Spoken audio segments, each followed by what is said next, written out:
ஸ்ரீஹரிஹ ஸ்ரீமத் வால்மீகி ராமாயணம் ஸ்ரீ ராமச்சந்திர பாதாப்யாம் நமக. பாலகாண்டம் 48வது சர்க்கம். அகல்யைக்கு சாபம் கொடுத்தல். விஸ்வாமித்திரர் ஸ்ரீராமரையும் லக்ஷ்மணரையும் அழைத்து கொண்டு மிதிலைக்கு செல்கிறார். செல்லும் வழியில் மிதிலைக்கு அருகில் உள்ள விசாலா என்ற நகரத்தை அடைகிறார்கள். அந்த நாட்டின் அரசனான சுமதி அவர்களை வரவேற்கிறார். அங்கே ஒருவரை ஒருவர் சந்தித்ததுமே யோக சேமத்தை விசாரித்து அந்த சம்பாஷணத்தின் முடிவில் சுமதிராஜன் மகரிஷியை பார்த்து பின்வரும் வார்த்தையை கூறுகிறார். ஸ்ரீமன் நாராயணனைப் போல ஆண்மை உள்ளவர்களும் யானை போலவும் சிங்கத்தை போலவும் நடை அழகு உடையவர்களும் வேங்கை புலியையும் காளையையும் போன்ற திடகாத்திரம் உடையவரும் தாமரை இதழ் போல் படர்ந்த கண்களை உடையவர்களும் கத்தி அம்பராத்தூணி வில் இவைகளை தரித்தவர்களும் அழகால் அஸ்வினி தேவதைகளைப் போல யவ்வன பருவத்தை அடைந்திருக்கும் ராஜபுத்திரர்கள் சொர்க்கத்தில் இருந்து உலகத்தார் செய்த பாக்கியத்தால் பூமியில் எழுந்தருளியிருக்கும் தேவதைகள் போன்றவர்களும்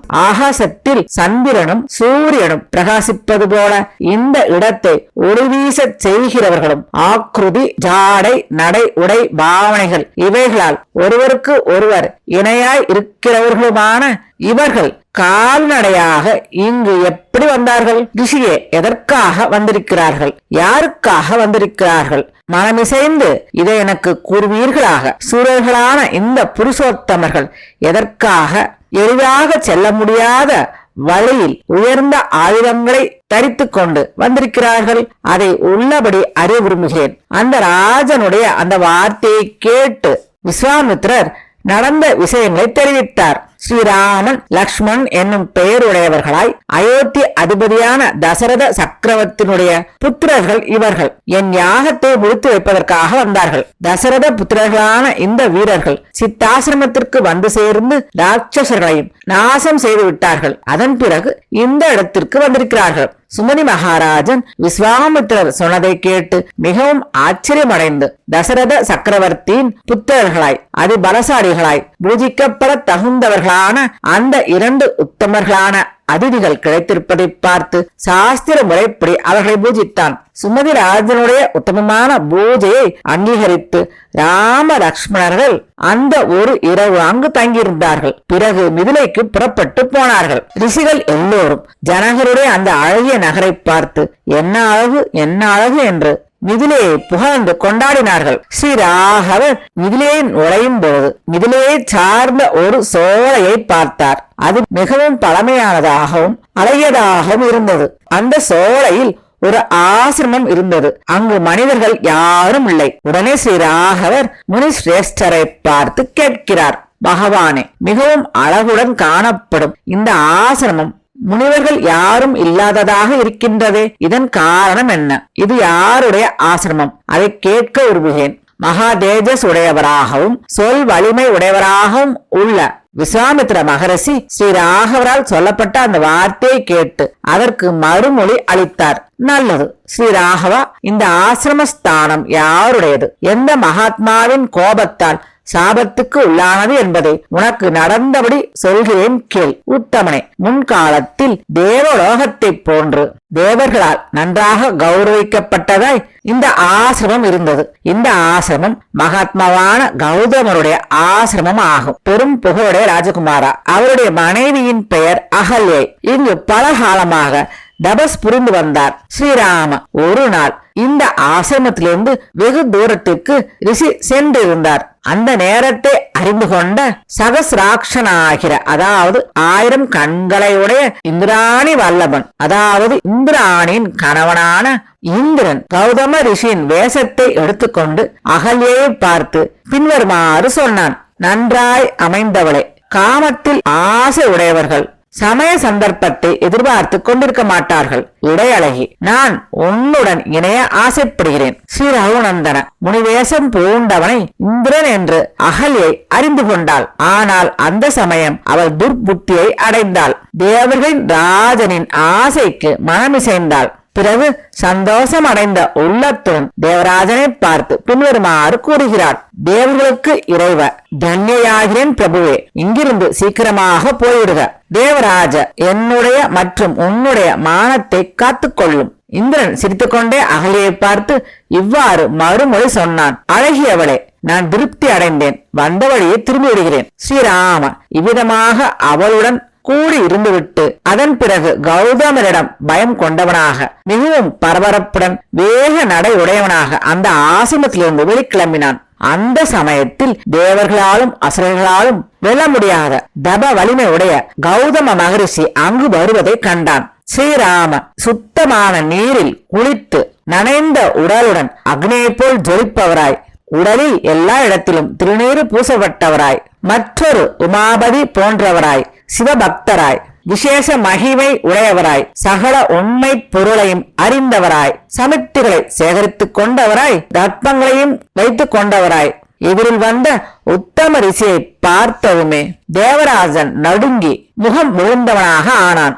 நன்னடத்தையில் சிறந்தவரான ரிஷிவேஷம் போட்டிருக்கும் கெட்ட நடத்தை உடையவனான 1000 கண்ணனான இந்திரனை பார்த்து உடனே கோப வசப்பட்டார். பிறகு அவர் கோபத்துடன் பின்வருமாறு கூறினார். புத்தி கட்டவனே, என்னுடைய ரூபத்தை எடுத்து செய்யத்தகாத செயலை செய்திருக்கிறாய். ஆகையால் நீ விருஷணங்கள் ஒளிந்தவனாக ஆகக்கடவாய், அதாவது ஆண்மை அற்றவனாக ஆகக்கடவாய் என்று சாபம் கொடுக்கிறார். கோபம் கொண்ட மகாத்மாவான கௌதமரால் இப்படி சொல்லப்பட்ட உடனே சகசிராட்சனுடைய ஆண்மையின் அடையாளமான விருஷணங்கள் கீழே விழுந்தன. இந்திரனை இவ்வாறு சபித்துவிட்டு தன்னுடைய மனைவியை பின்வருமாறு சபித்தார். நீ நீண்ட 1000 வருஷங்கள் இங்கே இருப்பாய். கல்லாய் மாறி காற்றையே ஆகாரமாக உட்கொண்டு மனதால் வருந்திக் கொண்டு புழுதியில் கிடப்பாயாக. சகல பிராணிகளின் கண்களுக்கும் நீ புலப்பட மாட்டாய். இந்த ஆசிரமத்திலேயே கிடப்பாயாக.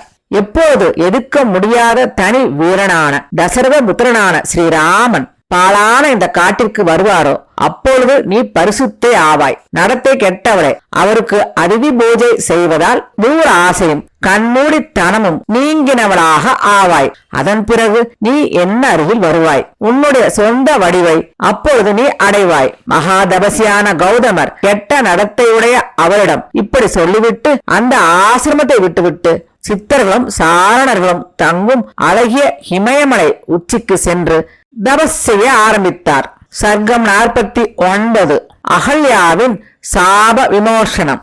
ஆண்மை இழந்த இந்திரன் உடனே ரிஷி கூட்டங்களுடனும் சாரணர்களுடனும் அக்னியை முன்னால் வைத்து நின்றிருந்த மற்ற தேவர்களை பார்த்து நடுக்கமடைந்த முகத்தோடு பின்வருமாறு கூறுகிறான். மகாத்மாவான கௌதமருக்கு துரோகத்தை விளைவித்து மேலும் அவருடைய தபசுக்கு இடையூறும் உண்டாக்கிவிட்டேன். அவருடைய கோபத்தினால் ஆண்மை அற்றவனாக ஆகிவிட்டேன். அவளும் சபிக்கப்பட்டாள். மிகப்பெரிய சாபத்தை என் பொருட்டாக அவரை நான் இடச் செய்ததால் அவருடைய தபசும் அபகரிக்கப்பட்டது. ஆகையால் ரிஷி கூட்டங்களுடனும் சாரணர்களுடனும் தேவ சிரேஷ்டர்களான நீங்கள் எல்லோரும் என்னை ஆண்மை உடையவனாக செய்ய வேண்டும். இந்திரனுடைய இந்த வார்த்தையை கேட்டு அக்னி முதலிய தேவர்கள் எல்லோரும் மருத்துக்களின் கூட்டங்களுடன் ஒன்று சேர்ந்து பித்ரு தேவதைகளை நெருங்கி விண்ணப்பம் செய்தார்கள். இந்திரன் ஆலோசிக்காமல் மோகத்தால் மகரிஷியின் மனைவியுடன் சங்கமம் செய்துவிட்டான். அதனால் உண்டான ரிஷியின் சாபத்தால் ஆண்மை இழந்தவனாக ஆகிவிட்டான். இந்த ஆட்டுக்கடா விருஷணம் உடையதாக இருக்கிறது. இந்திரனோ விருஷணம் அற்றவராக செய்யப்பட்டார். ஆட்டுக்கடாவின் விருஷணங்கள் 2ஐயும் பறித்தெடுத்து இந்திரனுக்கு சீக்கிரமாக அமைத்துக் கொடுங்கள். விருஷணஹீனமாய் செய்யப்படும் ஆட்டுக்கடாவோ மகத்தான திருப்தியை கொடுக்க போகிறது. தேவரீர்களுடைய சந்துஷ்டிக்காகவே எந்த மனிதர்கள் தானம் அளிப்பார்களோ அவர்களுக்கும் திருப்தி கிடைக்கும். இப்படி அக்னி கூறியவுடன் அதை கேட்ட பித்ரு தேவதைகள் எல்லோரும் ஒன்று சேர்ந்து ஆட்டுக்கடாவின் 2 விருஷ்ணங்களையும் பிடுங்கி இந்திரனுக்கு ஒட்ட வைத்தார்கள். காகுஸ்தனே அது முதலாக பித்ரு தேவதைகள் ஒன்று கூடி விருஷ்ணங்கள் நீக்கமடைந்த ஆட்டுக்கடாக்களை புசித்து வருகிறார்கள். அவைகளுடைய தானத்தின் பலனாலே, அதாவது விருஷ்ணங்கள் இல்லாத ஆட்டுக்கடாவை தானம் செய்தவர்களை சம்பன்னராக செய்தார்கள். அதாவது எல்லா செல்வங்களும் நிறைந்தவனாக செய்தார்கள். ஸ்ரீராகவ தேவேந்திரனும் அது முதல்தான் மகாத்மாவான கௌதமுடைய தபசின் மகிமையாலே மேஷ விருஷ்ணன் ஆனான். ஆகையால் மகா மகிமை உள்ளவனே, புண்ணியசாலியான ரிஷியின் ஆசிரமத்திற்கு வா. மகாபாக்கியசாலியான ஒரு தேவதை போன்ற வடிவழகு உள்ளவளான இந்த அகல்யை சாப கொடுமையிலிருந்து மீட்டு வைப்பாயாக. விஸ்வாமித்திரரின் அந்த வார்த்தையை கேட்டு ஸ்ரீராகவர் லக்ஷ்மணனுடன் சேர்ந்து விஸ்வாமித்திரரை முன்னிட்டு கொண்டே அந்த ஆசிரமத்தில் பிரவேசித்தார். பரம பாக்கியவதியாய் தபஸாலே வீசும் காந்தி உடையவளாய் ஜனங்களும் தேவர்களும் அசுரர்களும் ஒன்று சேர்ந்தால் கூட அவர்களுடைய பார்வைக்கு அகப்படாதவளாக, பிரம்மா வெகு சிரத்தையுடன் அமைக்கப்பட்ட அழகுடையவளாக, சிறந்த அழகுகள் நிறைந்தவளாக, திவ்யாய் பனியாலும் மேகங்களாலும் மறைக்கப்பட்ட பூர்ண சந்திரனின் ஒளி போன்றவளாய், புகையால் சூழப்பட்டு ஜுவலித்துக் கொண்டிருக்கும் அக்னி ஜுவாலை போன்றவளாய், ஜலத்தின் நடுவே காணும் சூரிய ஒளியைப் போல ஜுவலிக்கும் அவளை காண செய்தார். அவளோ கௌதமரின் சாபத்தால் ஸ்ரீராமருடைய தரிசனம் கிடைக்கும் வரை 3 உலகத்தாருக்கும் காண முடியாதவளாய் இருந்தாள். ஸ்ரீராகவர் அந்த ஆசிரமத்திற்கு நுழைந்தவுடன் அவருடைய பார்வை பட்டவுடன் அவளுக்கு சாபம் நீங்கியது. அவள் தன்னுடைய சுய உருவை அடைந்தாள். பிறகு ஸ்ரீராகவர்கள் இருவரும் அவளுடைய கால்களில் விழுந்து வணங்கினார்கள். அவளுக்கு அப்போது கௌதமர் சொன்னது நினைவுக்கு வந்தது. அவள் அவர்கள் இருவரையும் அங்கீகரித்தாள். வெகு ஜாக்கிரதையுடன் பாத்தியதை, அர்க்கியம் மற்றும் அதிதி பூஜையை செய்தாள். காவுஸ்தர் சாஸ்திர விகிதமான ஒழுங்கான அந்த பூஜையை அங்கீகரித்துக் கொண்டார். மலர் மலை பொழிந்தது. தேவதைகள் துந்துபியை முழங்கினார்கள். கந்தர்வர்கள், அப்சர ஸ்திரீகள் அங்கு கூட்டமாக கூடி அந்த நிகழ்ச்சியை கண்டார்கள். தேவர்களுடைய தபசின் வலிமையால் சுத்தி அடைந்த சரீரத்தை உடையவளாய் கௌதமரை போய் சேர்ந்தாள் அகல்யை. அப்படி கௌதமரை சேர்ந்த அகல்யை பார்த்து தேவர்கள் சுபம் சுபம் என்று பூஜித்தார்கள். மகா தேஜஸ்வியான கௌதமரும் அகல்யை ஏற்றுக்கொண்டார். அவர் மிகவும் சுகம் அடைந்தவராய் ஸ்ரீராமரை சாஸ்திர முறைப்படி நன்றாக பூஜித்து அதன் பிறகு தன்னுடைய தபஸை புரிந்து வந்தார். ஸ்ரீராமரும் கௌதம மகரிஷியினுடைய மரியாதையை ஏற்றுக்கொண்டார். பிறகு அவர் மிதிலா நகரத்துக்கு புறப்பட்டு சென்றார்.